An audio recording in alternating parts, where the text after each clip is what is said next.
appeared recently in a book called Camera Palestina, which is the photographic albums of Wasef Johariye.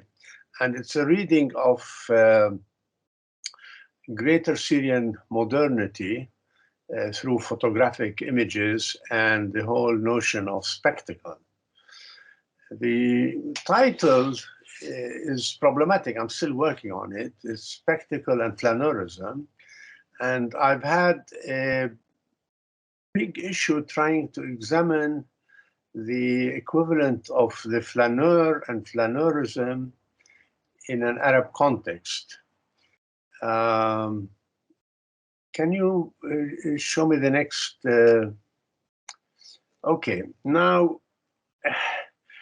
the relationship between the flaneur and spectacle is exemplified in the life of this musician called Wasef Johariye, who wrote a magnificent memoir of life at the turn of the century and the musical scene in Palestine and Greater Syria. The flaneur is a phenomena that appeared, it seems to have been a Parisian phenomena, but of course it became conceptually prominent through the work of Walter Benjamin, and from him through the examination of the notion of the spectacle in the work of Guy Laborde, about whom I will be speaking about shortly. The Arabic notion of the flaneur, I have used the term su'luq wal mutasa'liq, which is not ideal, but I lately noticed that in Arabic literature, the word flaneur is being used, and this is recently in the work of Manal Abdurrahman. We notice her comment on Benjamin, where she says, بالنسبة لبنيامين فإن الفلانور المثالي هو نظير الحشد وهو البوهيمي والمقتلع من جذوره، فهو يشعر بالانتماء ليس لطبقته الاجتماعية ولكن للحشد أي المدينة. يعكس هذا التعريف بماهية الفلانور طابعا خاصا لهذا النموذج الذي لا يبدو أنه كامل الآدمية، فهو إضافة لكونه متسكعا ومراقبا، رمز وحشد وعضو مديني. ومن هنا تظهر الديالكتيك التي تحكم وصف بنيامين لهذه الشخصية. فالفلانور منتمي لكل شيء وللا شيء في الوقت نفسه، فهو ليس بشخص غير اجتماعي إذ إنه يحتاج إلى الحشود حتى ينمو، ولكنه لا ينخرط فيها لأنه يحب أن يتلذذ في عزلته. As I was examining this Arabic equivalent, I became aware that in the literature concerning the notion of the wanderer, or mutasakka in Arabic, we have actually a medieval word that comes from the city of Baghdad. And the term is al-mutabaghdid. So al-mutabaghdid probably comes nearest in classical literature to the notion of the gazer, or the person who walks wandering in the streets, but examining the scene in a very critical and acute notion. Next slide, please. Okay, in the period at the turn of the century, we begin to see phenomena of urban intellectuals constituting themselves as committing themselves to a critical notion of modernity, but in a carefree and non-nationalist term. And in Jerusalem, we have the phenomena of Maqha Sa'liq, the vagabond cafe, about which I wrote some time ago. And this takes place through the creation of a new secular space in which the reading of modern memoirs can examine the creation of this new gazer or intellectual. Next slide, please. At the turn of the century, in most Levantine cities, especially in Greater Syria, but also in Anatolia, as well as in Egypt, we begin to see the creation of a new public space in which what I call flaneurism begins to be examined. This is a picture taken from the Johari album called The Spring Picnic in Sa'd wa Sa'id, which is the northern part of Jerusalem, in which we see the intermingling of men and women examining the coming of the spring based on an earlier ritual of the celebration of the Virgin Mary, but now taking place in not a non-religious, but in a highly social dynamic that in which religion becomes an echo. Next slide, please.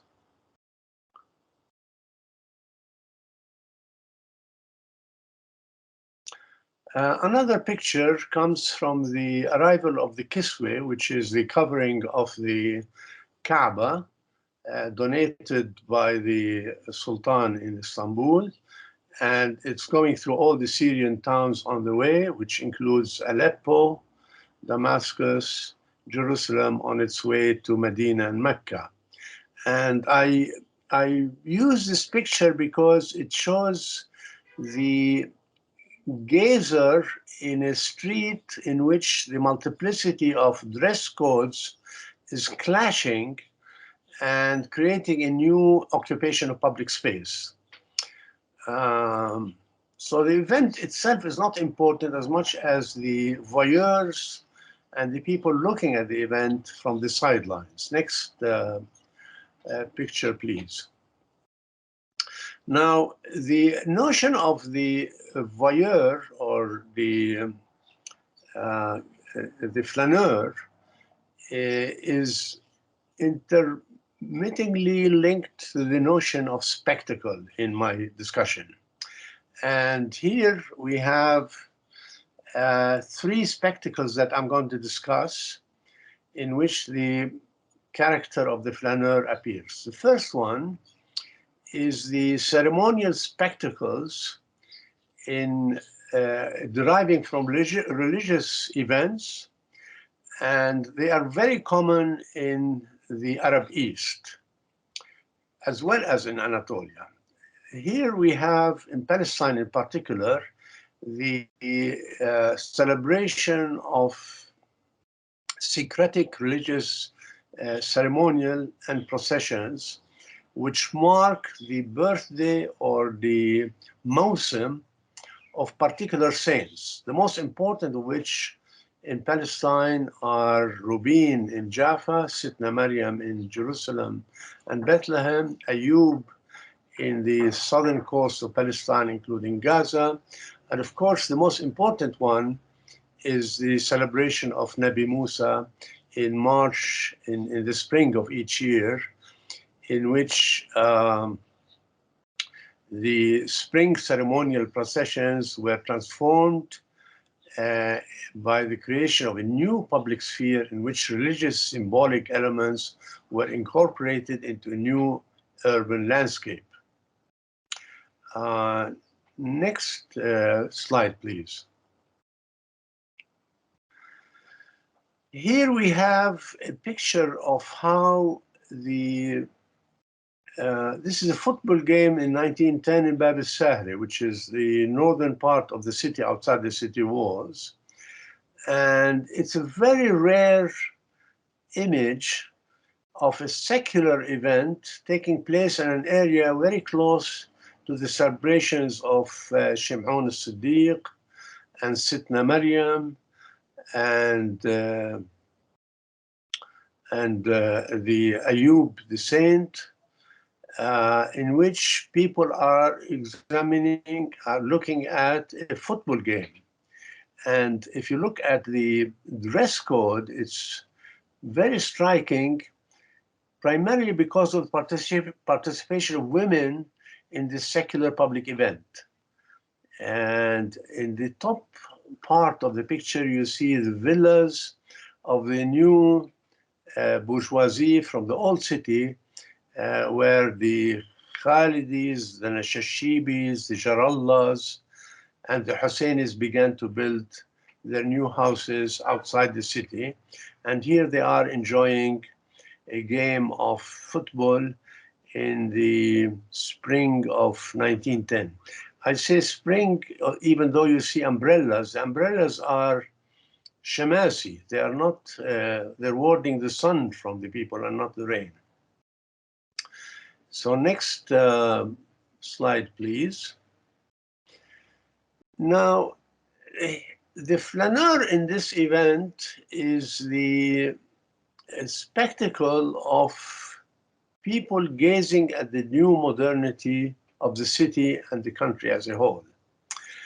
And the relationship of photography to the notion of spectacle and the spectacular has been influenced by the situationist text of Guy Laborde in his work Society of Spectacles, which describes how capitalist modernity has degraded social life by replacing all experienced phenomena into its representation. In this case, we have interesting voyeurism, I would call it extreme voyeurism, in which the hanging of a soldier supposedly escaping from military service take place in Bab al-Khalil, which is Jaffa Gate in Jerusalem. And what's unique about this voyeuristic scene is not us looking at the hanged man, but the writer himself, Wasif Juhariye, who in a joyous way or joyless way inserted himself into the scene with the red, what do you call it, the red arrow pointing to himself, gazing at us, I suppose, and gazing at the hanged person. And I call this extreme voyeurism. Next, please. Now, in this case, the flaneur is both a voyeur and a performer. Wasif's flaneur is both a voyeur and a performer. He is mesmerized by watching traveling players, and he often saw himself jumping into the performance, both as a singer and instrumentalist. I should say that Wasif was a very prominent oud player, and that was his forte. Juhariye was an avid follower of the theatrical scene in Palestine. He participated in his own musical Takht, where he played the oud. Much of his memoirs narrate the details of visiting musical performances, in particular traveling theatrical groups from Egypt. Next slide, please. Now, part of this scene was the performances made by military bands, which began to exhibit during ceremonials, but also on each Friday in public spaces, especially on Jaffa Street in Jerusalem, but also in Damascus, in Beirut, in Izmir. You have similar musical bands playing for the public. This particular picture is from the Manshia Garden in Jerusalem from 1903. Next, please. I'm not sure I want to play this for you, but I'll just show you the relationship of voyeurism to the musical scene. Juhariye's sensuous tour of Jerusalem begins with a street mapping of the sounds and smells of the old city food and spice shops and the various chants and melodies of food sellers. During the Great Famine of 1915-1916, he wrote his famous Ode to Hunger, اللي سماها كرشات. Karshat, you know what karshat is. For those of you who don't know Arabic, it's the equivalent of the Scottish haggis, tripe fillings, which evokes and invokes all the absent local dishes from the city in melodic rhyme. he sardonically describes the ditty as having become the national anthem of Palestine, because he was describing all the lost foods that were missing during the famine, which affected all of Syria, including Mount Lebanon, Palestine, Transjordan. If we have time later, I will play part of this ditty for you. Next, please. Now, these ceremonials began to conquer public space, as I mentioned, and there were two particular events that exemplifies this expansion of the secular domain. One was the constitutional celebration of 1908, what is known as the Festival of Hurriya, where the freedom of the press, of the parties, etc., were established. And we have here the opening of the Jamal Pasha Boulevard in Jaffa, celebrated 1916, as a public space of gathering, entertainment, and I should add flaneurism, people walking and gazing at each other.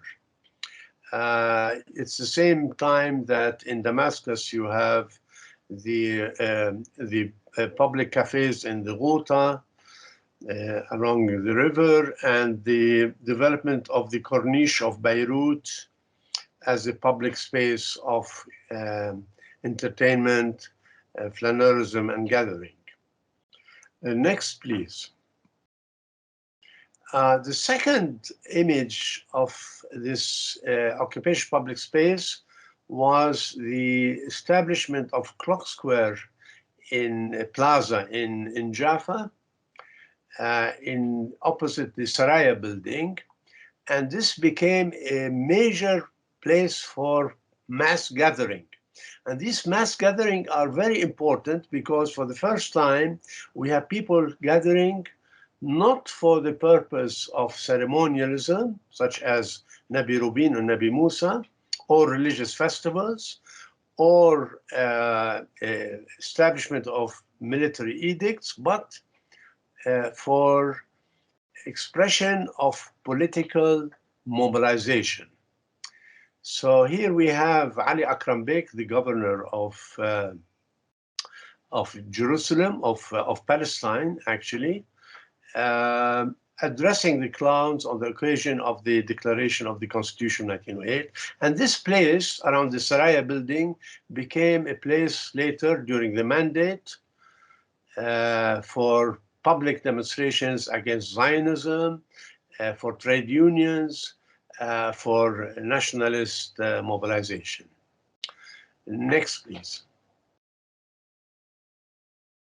Now, the other side of this spectacle is theatrical performances. And there are several theatrical performances that are exhibited in this new public space, one of which was the Hakawati, which began in earnest in the phenomenon known as Sunduq al-Ajab, or the magic box. In these Hakawati events, we have the performances of Antar Abla, Abu Zayd al-Hilali, and other traditional classical works, some of them derived from Alf Layla wa Layla, but mostly from the Hilaliyat. Next, please. The other form of Hakawati, which is a more developed form and a much more sophisticated phenomena, is the performance of Khayal al-Dhil, or caracoles. And it is basically a performance based on the narrative of the peasant and the landlord, or the aristocrat and the worker. There's a very strong class content to these performances. And for that reason, the Ottoman authorities began to censor. They required that each performance of Karakoz, Hakawati, should be presented to the censor a week before the performance for its approval. And luckily, because of this rule, we have a large number of texts indicating the content of these Hakawatis. This is Johariya calls this the first public theater in Palestine, and it is the Ma'arif Cafe opposite Jaffa Gate. It's a very humble place, but this is a magnificent photograph because we don't, from the year 1900, we don't have any other image showing a place where such performances were done at such an early phase. Okay, so I can, throughout the Ottoman Sultanate, Awaz, Awad, represents the literati, while Karakoz is a simple peasant speaking in the local dialect. In many of the regional provinces, in Greek and the Balkan regions, for example, Hajibet, which is Haj Awad, becomes the Ottoman bureaucrat, while Karakoz almost always takes the character of the local peasant. Next, please. So, as I mentioned, Karakoz performances can be seen as subliminal class conflict events because there's a lot of social content to these. And as I said, we are lucky to have several texts from that period, mostly in Turkish, but in the Arab world, they mix Turkish and Arabic for that period. And there's quite an amount of nationalism involved, actually, in it, but mostly it has to do with the conflict between the peasant and the landlord, between the urbanite and the rural person, and between the aristocrat and the proletarian. And next, please.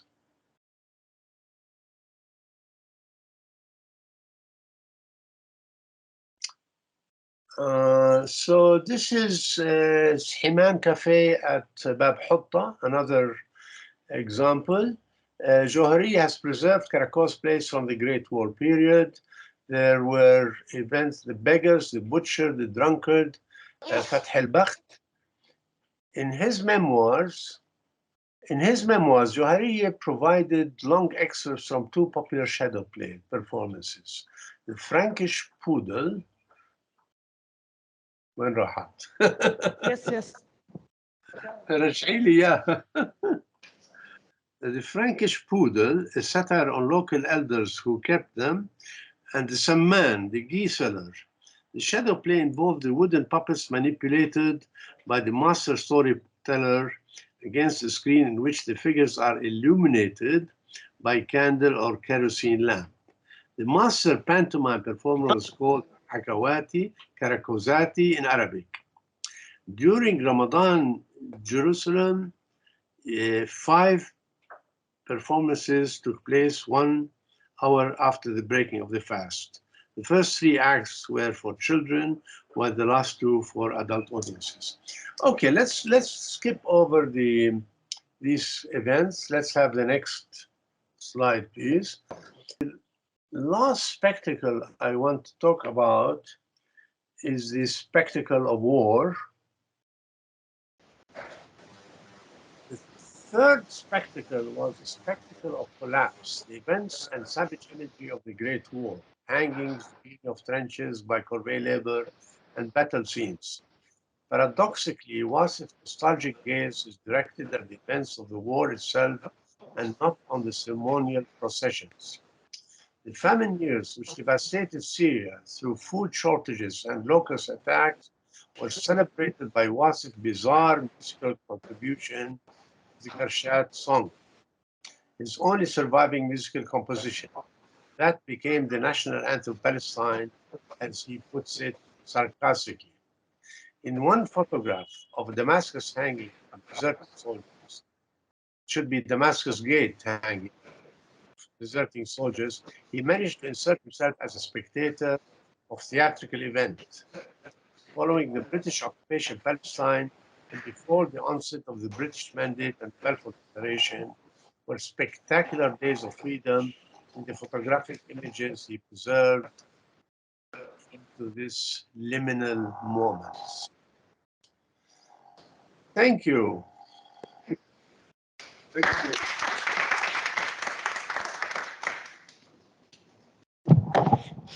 Shukran. Thank you, Dr. Salim, for this very interesting presentation. Unfortunately, we lost a part of it because of technical reasons. Do you have any questions, please? تفضل رامي. مرحبا سليم، كيفك؟ أهلا. سمعنا؟ نعم. أهلا. I have a suggestion for you instead of a saluk, basically, and I will explain why. Maybe my suggestion is not perfect, but I mean, for me, the flaneur is a person, as you have said, kind of like detached from his class, but very much involved and worried about what's happening within the city and so on and so forth. And I'm referring to, in addition to Walter Benjamin and so on, referring to works of Baudelaire, and also at a later stage, later on, Michel de Sartoux and several others. So the suggestion I have is al-munghambis, basically. Munghambis as a kind of concerned, في نوع من الهم, نوع من concern about the city, and also a certain level of involvement, basically, or an attempt to be involved in the city. And somehow this is linked to the concept of the emergence of the public sphere within the community and within the society. That was, to a certain extent, also led by the bourgeois intellectual at a certain point in the Arab world, but also elsewhere. And here, that is basically a rise of certain consensus and ideas that are different than the system, the state, or at that time, basically becomes extremely important and develops into many, many forms and manifestations. So for me, the munghambis is this concerned, so this is just my suggestion for Saluk. I don't know if it's, but I'm trying to link the emergence of the active public sphere manifested also in a lot of public spaces, some of which are the mural of cafes at that time and so on and so forth. And the role of that concerned individual, the flaneur, about his city and about actually what's happening to other people from other classes as well. Rami, your point is well taken, but I missed the term you used for Saluk. What was it? المنغمس. المنغمس. من الغمسة بالعربي، يعني تغمس تغميس يعني المنغمس، مش هي الكلمة بالعربي؟ المنغمس. المنغمس. يعني اللي بيغمس أنا بس عشان عندي ساينس. شو قلت؟ سوري؟ بقول اللي بيغمس الفول والحمص، يعني المنغمس. يعني اللي بيغمس الفول الحمص، بس هو منغمس because of his concern about his city, basically. Yes. فهو يعني زي ما تقول المنغمس. Actually, I like your term, and I think your point is well taken, because الفلانور كما ترجم بالعربية هو شخص بين المشاهد والصعلوك. It has a performative as well as voyeuristic element, but the word صعلوك doesn't carry enough the notion of involvement. In the Benjamin conceptual tradition, the flaneur actually is not an activist. He's an active gazer. So maybe you're right, because munghambis does not refer to an activist, but somebody who's engaged. The engagement here is necessary to appreciate the scene, and it has non-activist but involved category. So I appreciate your point, and I think it's well taken. Thank you. Thank you.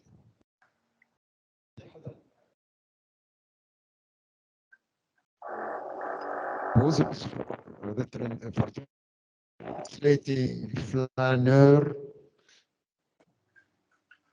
maybe الصعلوق المنغمس. Maybe it takes those. بلاش تنزلنا بالوحل. Okay. Do we have other questions or do we have other questions, comments? The flaneur was not so much an activist observed and so on and so forth, but if we create the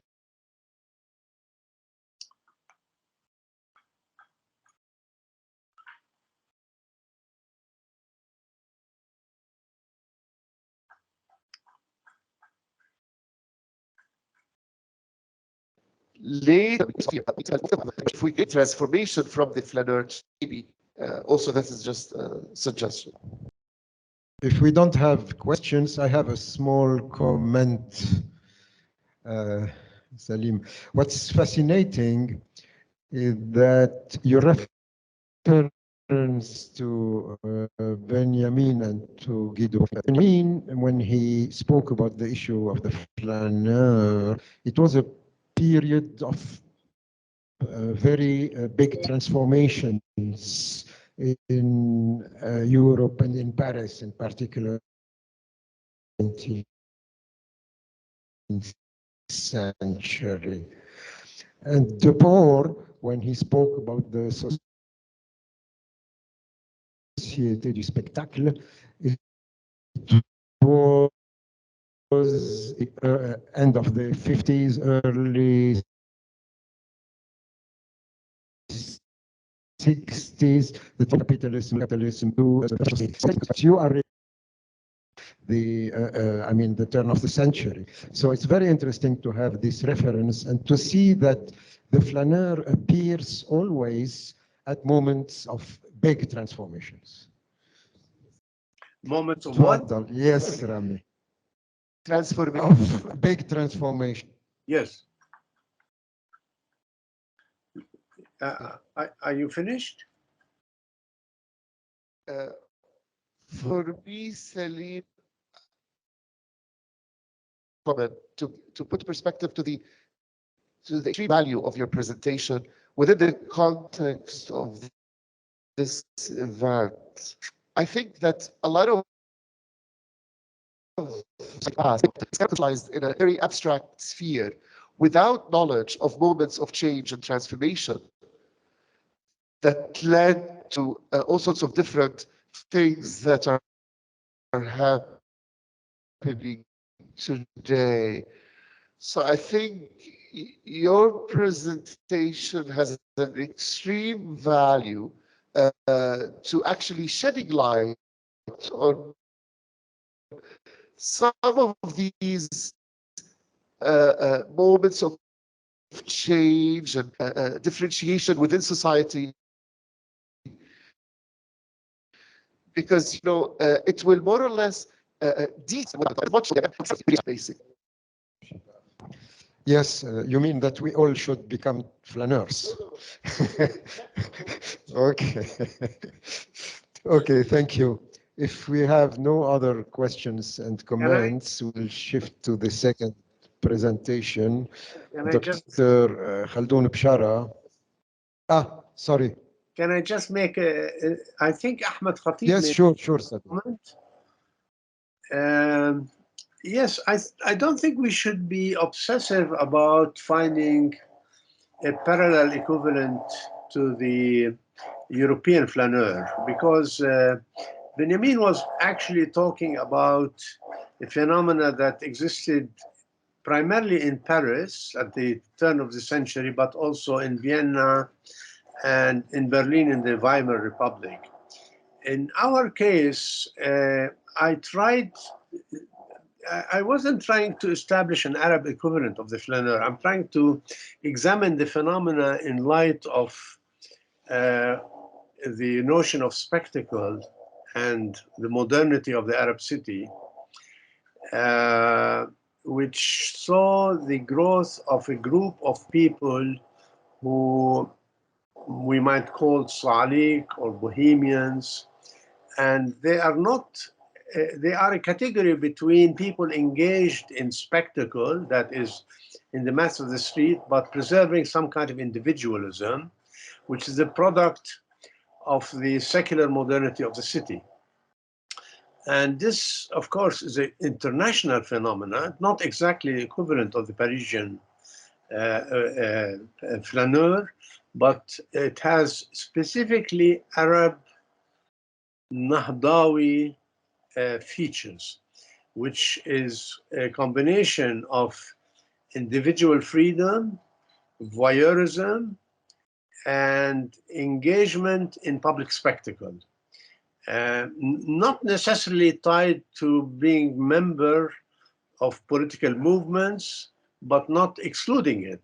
But it is a particularly individualistic phenomena that emerged with the Nahdawi culture in the late 19th century and the beginning of the 20th century. Yeah, very interesting. We should do parallels with Lebanon also, because we have similar phenomena that appeared at that time in Lebanon and Damascus.